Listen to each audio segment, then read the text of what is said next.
Hello मेरे प्यारे प्यारे दोस्तों, तो मेरे साथ बने रहिए और मेरे चैनल को सब्सक्राइब, लाइक और स्टोरी को शेयर करना बिल्कुल ना भूलें। स्टोरी और भी इंटरेस्टिंग होने वाली है, तो इसीलिए प्लीज़ स्टोरी को सुनना ज़रूर और सब्सक्राइब भी करना। तो चलिए स्टार्ट करते हैं।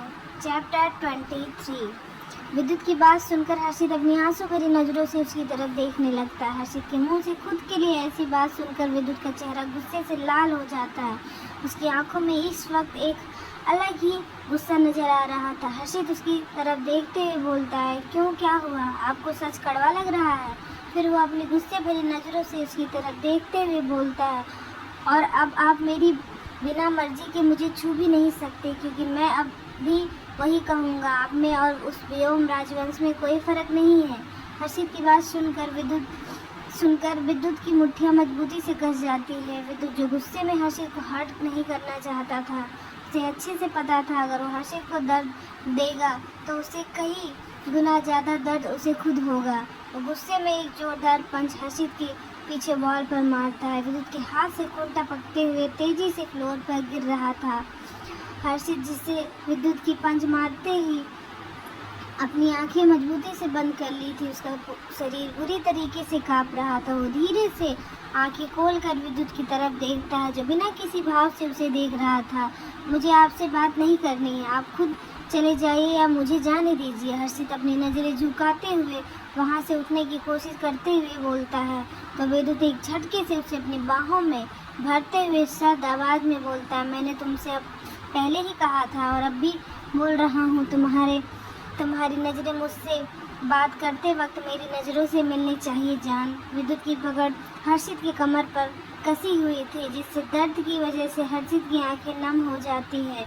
उसकी नम आंखों को देखकर विद्युत अपने पकड़ उस पर ढीली कर देता है, तो हर्षित दर्द से सिसकते हुए बोलता है, जब कोई दूसरा मुझे दर्द देता है तो आप उसे बेरहमी से मार देते हो, पर आपका क्या, आप भी तो वही करते हो। विद्युत अपनी ठंडी नज़रों से उसकी तरफ देखते हुए बोलता है, तुम्हें प्यार करने का, तुम्हें सुकून देने का, तुम्हें दर्द देकर अपनी बाहों में भरने का हक मैंने सिर्फ खुद को दिया है। ये कह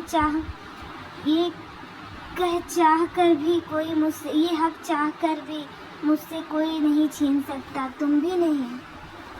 उसकी बात सुनकर हर्षित अपना सिर झुका लेता है, तो विद्युत उसके कंधे पर अपनी ठोडी रखते हुए तेज आवाज़ में बोलता है, तुम में काफ़ी हिम्मत है जो तुम हर बार मेरी बातों को इग्नोर करते हो। तुम्हारी जगह कोई और होता तो उससे आगे कुछ बोलता। उससे पहले ही हर्षित उसकी बात बीच में काट कर उसकी तरफ देखते हुए बोलता, हाँ, अगर मेरी जगह कोई और होता है तो आप उसे जान से मार देते, यही ना?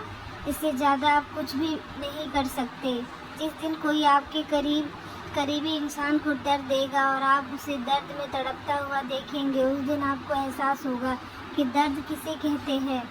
विद्युत, जिसके करीब हर्षित के सिवा कोई और नहीं था, भला वो उसे दर्द में कैसे देख सकता है? विद्युत हर्षित की गर्दन को पीछे से पकड़ते हुए उसके चेहरे को अपने करीब लाते हुए बेहद खतरनाक आवाज़ में बोलता है, सोच समझ कर बोलो हर्षित, अगर तुम्हारे शब्द सुनकर मैं बेकाबू हो गया तो जान कोई मुझे काबू नहीं कर पाएगा। इस बार हर्षित विद्युत की आंखों में देखते हुए बोलता है, मुझे यहाँ से जाने दीजिए, क्योंकि मैं आप जैसे इंसान के साथ नहीं रहना चाहता हूँ। उसकी बात सुनकर विद्युत की आंखें गुस्से से भर जाती है। उसके बालों को मजबूती से मुट्ठी में भरते हुए गुस्से से दांत पीसते हुए बोलता है, क्या कहा तुमने? तुम्हें मुझसे दूर जाना है, तुम मेरे साथ नहीं रह सकते। कितनी लड़कियां मेरे साथ रहने के लिए मरती हैं,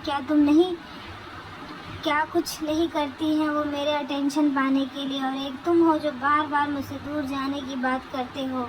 इतना कहते हुए विद्युत की पकड़ हर्षित के बालों पे कसती जा रही थी। हर्षित अपने बालों को छुड़ाने की कोशिश करते हुए बोलता, प्लीज़ छोड़ दीजिए, दुख रहा है। उसकी बात सुनकर विद्युत एक झटके से उसके बालों को छोड़ देता है। विद्युत हर्षित को अपनी गोद में उठाते हुए वॉशरूम से बाहर जाने लगता है कि तभी हर्षित उसकी गोद से नीचे उतरने के लिए छटपटाने लगता है।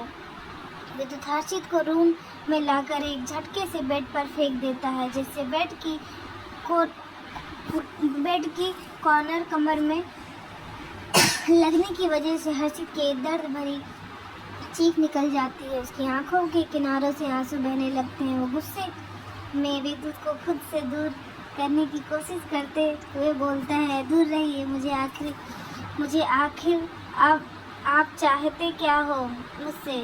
ये सुनकर विद्युत उसके ऊपर झुकते हुए बोलता है, तुम्हारा साथ, वो भी हमेशा के लिए। हर्षित उसकी तरफ देखते हुए बोलता है, आप जैसे घटिया हरकत करने वाले शख्स का साथ नहीं देना है मुझे। इतना बोलते हुए अंदर तक कांप रहा था। विद्युत की आंखें इस वक्त गुस्से की वजह से आग उगल रही थी। हर्षित से देखते हुए सहम कर पीछे खिसकने लगता है। उससे पहले ही विद्युत हर्षित के पैर को पकड़ते हुए अपनी तरफ खींचता है, जिससे वो सीधा बेड पर गिर जाता है। विद्युत अपना एक पैर बेड पर रखते हुए और उसके चेहरे के नज़दीक झुकते हुए उसकी गर्दन को मजबूती से अपने हाथों में भरते हुए बेहद खतरनाक आवाज़ में बोलता, तुमने ये बिल्कुल अच्छा नहीं किया जान। तुम पछताओगे कि तुमने विद्युत कर्क के साथ ऐसा बिहेव किया है। मैं तुम्हें पछताने लायक नहीं छोड़ूंगा। इतना बोलते हुए वो विद्युत एक नज़र हर्षित को देखते हुए तेज कदमों से रूम से बाहर निकल जाता है। हर्षित जाते हुए विद्युत को देखते हुए अपनी आंखों को मजबूती से बंद करते हुए बेड से नीचे उतरते हुए वॉल से सिर टिकाकर बैठ जाता है। उसकी आंखों से आंसू का एक कतरा लुढ़कते हुए उसके गाल पर बह जाता है। वही विद्युत रूम में जाकर रूम के सामान को इधर उधर फेंकते हुए गुस्से से चिल्लाते हुए बोलता है, जान, आखिर कैसे तुम मेरे बारे में इतना बुरा सोच सकते हो? तुम्हें सच में लगता है मैं तुम्हारे नशे में होने का फ़ायदा उठाऊंगा? Vidyut Kark is not that low a man to take advantage of someone being drunk. इतना बोलते हुए विद्युत खुद के गुस्से को कंट्रोल करते हुए वॉशरूम के अंदर जाकर ठंडे पानी की शावर के नीचे खड़ा हो जाता है। शावर से गिर रहा ठंडा पानी उसके शरीर से फिसलते हुए नीचे गिर रहा था। वो अपनी मुट्ठी मजबूती से भींचते हुए सर्द आवाज़ में बोलता, अगर मैं थोड़ी देर और तुम्हारे पास रहता तो ज़रूर तुम्हें हर्ट कर देता, और अभी भी मैं तुम्हें हर्ट नहीं करना चाहता था, पर तुम्हारी बातें सुनकर मेरा गुस्सा मेरी कंट्रोल से बाहर था। वो अपना सिर वॉल से टिकाए हुए आंखें बंद करते हुए तिरछी मुस्कान के साथ बोलता है, तुम्हें हर बार इतनी जल्दी रहती है मुझसे दूर जाने की। चलो फिर आज तुम्हें हमेशा के लिए अपना बना लेता हूँ। बस आखिरी बार तुम हर्ट होगे, पर उसके बाद से तुम चाहकर भी मुझसे दूर नहीं जा सकते हो, और दूर तो मैं तुम्हें वैसे भी कभी खुद से नहीं जाने दूंगा, पर दुनिया के सामने से तुम सिर्फ विद्युत कर्क की मोहब्बत बनोगे। मुझे कभी लगा नहीं था मुझे किसी की बाहों में सुकून मिलेगा, पर शायद उस दिन तुम्हारी एक गलती अब मेरी पूरी लाइफ का जुनून बन गई है। जैसे खुद तुम्हें अपने पास रखना है।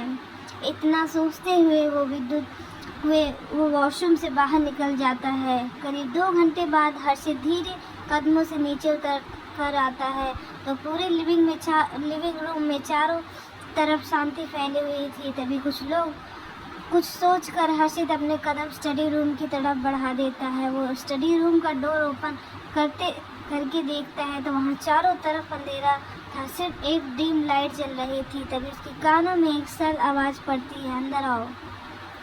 विद्युत की बात सुनकर हर्षित वहाँ से जाने लगता है तो विद्युत धीरे से अपने फोरहेड को रब करते हुए बेहद खतरनाक आवाज़ में बोलता है, अगर तुम इस बार अंदर नहीं आए तो बाद में पछताना मत। ये सुनकर हर्षित के कदम अपनी जगह रुक जाते हैं और वो बिना कुछ बोले धीरे कदमों से विद्युत के सामने आकर खड़ा हो जाता है। विद्युत विक्रांत के हाथ में पकड़ी हुई फाइल को टेबल पर रखते हुए बिना किसी भाव के बोलता है, sign this file after reading it. Sign this file after reading it. Harshit उस फाइल की तरफ देखते हुए बोलता है, पर ये क्या है? हर्षित उस फाइल को पढ़ने के बाद विद्युत की तरफ देखते हुए बोलता है, ये तो मैरिज पेपर है। विद्युत अपने दोनों हाथ पैंट की पॉकेट में डालते हुए हर्षित के सामने खड़ा होते हुए बोलता है, yes, this are the marriage paper and you sign them I am marrying you today. उसकी बात सुनकर हर्षित की आंखें बड़ी हो जाती हैं। वो विद्युत की तरफ देखते हुए हकलाते हुए बोलता, क्या क्या क्या क्या आपने कहा? विद्युत हर्षित की तरफ देखते हुए उसकी कमर में हाथ डालते हुए एक झटके से उसे अपने करीब खींच लेता है, जिससे हर्षित अचानक से विद्युत के बेहद करीब आ जाता है। विद्युत धीरे धीरे हर्षित की कमर को सहलाते हुए बोलता है, अगर आज तुमने मुझसे शादी नहीं की तो मैं सब कुछ बर्बाद कर दूंगा, तुम्हारे घर के साथ साथ तुम्हारे दोस्त को भी। ये सुनकर हर्षित का चेहरा सफ़ेद और शरीर सुन बढ़ जाता है। हर्षित विद्युत को खुद से दूर करने की कोशिश करते हुए बोलता है, ये आप क्या बोल रहे हैं? विद्युत हर्षित की गर्दन में अपने चेहरे को छुपाते हुए अपने दोनों हाथ उसकी कमर के चारों तरफ लपेटते हुए उस पर अपनी पकड़ मजबूत करते हुए अपने मन में बोलता है, बस आखिरी बार, फिर कभी तुम्हें हर्ट नहीं करूँगा। इतना सोचते हुए वो एक गहरी सांस लेते हुए बोलता है, वही जो तुम सुन रहे हो। हर्षित एक झटके से विद्युत को खुद से दूर धक्का दे देता है, जिससे विद्युत 2 कदम पीछे हो जाता है। उसकी आंखें सर्द हो जाती है। वही ईशान जो ये सब देख रहा था, वो अपने दोनों हाथ पैंट की पॉकेट में डाले हुए विद्युत की तरफ देखते हुए मन में खुद से बोलता है, बस सबके काम लेना, वरना बस सब्र से काम लेना, वरना तुम्हारी एक गलती उसे तोड़ कर रख देगी। उसका मन जो अभी तक साफ और मासूम था, उसमें तुम्हारे लिए बेसुमार नफरत भर जाएगी, जिसे तुम खुद नहीं देख पाओगे। इतना सोचते हुए वो एक नज़र हर्षित को देखता है, जो अपनी नीली आंखों में आंसू लिए विद्युत को देख रहा था। हर्षित अपना सिर ना में हिलाते हुए सिसकते हुए बोलता, नहीं नहीं नहीं, प्लीज़ मेरे साथ ऐसा मत कीजिए। उसे रोता हुआ देखकर विद्युत की मुट्ठी मजबूती से कस जाती है। वो अपनी गर्दन को टेढ़ी करते हुए उसे सहलाते हुए बोलता है, सर्द आवाज़ में बोलता है, रोना बंद करो। उसके बोलने पर भी हर्षित रोना बंद नहीं करता। उसके गोरे गाल लाल हो जाते हैं तो विद्युत एक झटके से उसकी बाहों को मजबूती से पकड़ते हुए बेहद सर्द आवाज़ में बोलता है, ठीक है, तुम्हें रोना है, तुम बाद में रो लेना, पहले पेपर साइन करो। उसकी बात सुनकर हर्षित गुस्से में टेबल पर फाइल उठाकर नीचे फेंकते हुए बोलता है, मैंने बोल दिया ना, मुझे आपसे शादी नहीं करनी है, तो फिर आप हर बार की तरह मुझसे ज़बरदस्ती क्यों कर रहे हैं? फिर ईशान की तरफ देखते हुए बोलता है, ईशान।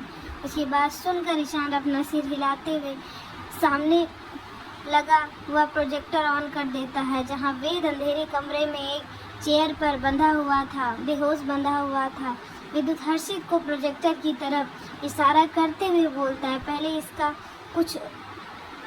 इसका कुछ होगा, फिर उसके बाद तुम्हारी फैमिली का, इसीलिए सोच समझ कर फैसला लेना। ये सब देखकर हर्षित घबराते हुए धीरे धीरे अपने कदम पीछे लेते हुए खुद की सांस को कंट्रोल करते हुए रोते हुए बोलता है, उन लोगों को कुछ मत कीजिए। सांस लेने में तकलीफ होने की वजह से हर्षित की आंखों के किनारे से आंसू बहने लगते हैं। हर्षित की हालत देखकर विद्युत की धड़कनें बढ़ जाती है। हालांकि उसे अच्छे से पता था वो वेद को कुछ नहीं करेगा, पर यह बात वो हर्षित को भी नहीं बता सकता। तो वो एक झटके से हर्षित के पास जाकर उसे अपने सीने से लगा लेता है। तो हर्षित अपना चेहरा उसके सीने में छुपाते हुए उसकी शर्ट को मजबूती से अपनी मुट्ठी में भरते हुए बोलता है, आप ये सब जानबूझकर कर रहे हो ना? क्योंकि अभी मैं आपको बहुत कुछ कहा हूँ, इसीलिए आप उसका बदला ले रहे हो, पर प्लीज़ ऐसा मत करो। उसकी बात सुनकर विद्युत उसके सिर को सहलाते हुए बोलता, I don't want to say anything else now, just sign this marriage papers. उसकी बात सुनकर हर्षित की मुट्ठी मजबूती से कस जाती है और वह टेबल पर से पेन उठाकर अपनी आंसू भरी नज़रों से फाइल को देखता है। उसके हाथ कांप रहे थे। हर्षित मुश्किल से खुद को संभालते हुए उन पेपर पर साइन कर देता है और इसी के साथ उसकी आंखों से आंसू की कुछ बूंदें टपकते हुए उन पेपर पर जा गिरती है। तो मिलते हैं नेक्स्ट चैप्टर में। मेरे चैनल को सब्सक्राइब करना बिल्कुल ना भूलें। Bye bye.